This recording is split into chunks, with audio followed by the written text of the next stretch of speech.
பாக்கி எவ்வளோ தடுத்தாலுமே ஈஸ்வரி பார்த்தீங்கன்னா, ஒரே பிடி வாதமா மாப்பிள வீட்டுக்கார் வருவாங்க. அப்ப அந்த டைம்ல யாரும் எந்த பிரச்சனையும் பண்ணக்கூடாதுன்னு சொல்லி எல்லாருமே வந்து மிரட்டி வைக்கிறாங்க.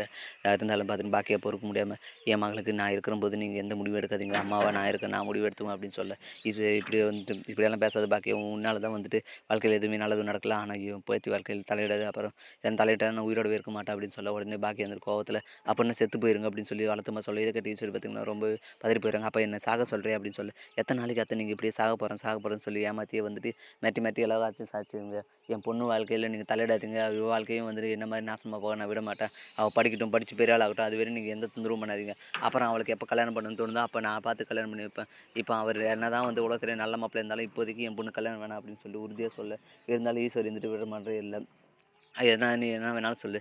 நானும் கோபியும் எடுத்த முடிவு தான் மாத்த முடியாது அப்படின்னு சொல்லிட்டு, சரி அதையும் பார்த்துரலான்னு சொல்லிட்டு பாக்கியும் ஒரு பக்கம் இருக்க. இப்படி போயிட்டு இருக்க, மாப்பிள்ளை வீட்டுக்காரன் பார்த்தீங்கன்னா வீட்டுக்கு வந்துடுறாங்க. இத பார்த்தீங்கன்னா, இனியா கிட்ட போய் சொல்லு.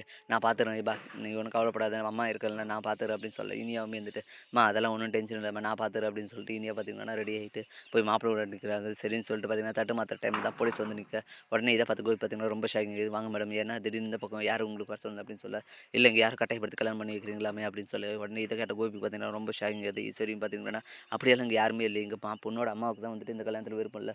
பொண்ணுக்குமே சம்மதம் தான். எல்லாருக்குமே சம்மதம் போட்டு தான் நடத்துறேன். அம்மாவுக்கு சம்மதம் இல்லன்னா ஒண்ணும் பிரச்சனை இல்ல. அதெல்லாம் இங்க யாருக்கும் முக்கியம் இல்ல அப்படின்னு சொல்லிட்டு இருக்க டைம்ல தான் உடனே போலீஸ்காரர் இருந்துட்டு, இல்ல பொண்ணுக்கு தான் வந்து இந்த கல்யாணத்துல விருப்பம் இல்லையா? எங்களுக்கு ஃபோன் கால் வந்துச்சு அப்படின்னு சொல்ல, யார் உங்களுக்கு ஃபோன் பண்ணது? யார் சொன்னது? அப்படியெல்லாம் ஒண்ணும் கிடையாது. பாக்கியா நீ பண்ண வேலையா? அப்படின்னு சொல்லி கேட்க, உடனே பாக்கியா இருந்துட்டு பார்த்தீங்கன்னா, அத்தை நான் எதுவும் ஃபோன் பண்ணல. நான் வந்துட்டு என்னால முடிஞ்சத தான் பண்ணிட்டு இருக்கேன். தவிர போலீஸ்க்கெல்லாம் போடுற அளவுக்கு நான் ஒண்ணும் இது இல்ல அப்படின்னு சொல்ல, உடனே இனியா இருந்துட்டு நான் தான் ஃபோன் பண்ணேன். எனக்கு தான் வந்து இந்த கல்யாணத்தில விருப்பம் இல்ல. அதனால தான் நான் ஃபோன் பண்ணி வர வச்சேன். நீங்க அம்மா சொல்லி யார் சொல்லியுமே வந்து கேட்கல இல்லையா? அதனால தான் நான் போலீஸ வர வச்சுட்டேன் அப்படின்னு சொல்லி, என்ன மன்னிச்சிடுங்க பாட்டி அப்படின்னு சொல்லி கேட்க, இனியா பாத்தியா இப்படின்னு உங்க அம்மா தான் வந்துட்டு என்ன நம்ப வச்சு கழுத்த அறுக்குறான்னு நீயும் அதே வேலைய பண்ணிட்ட.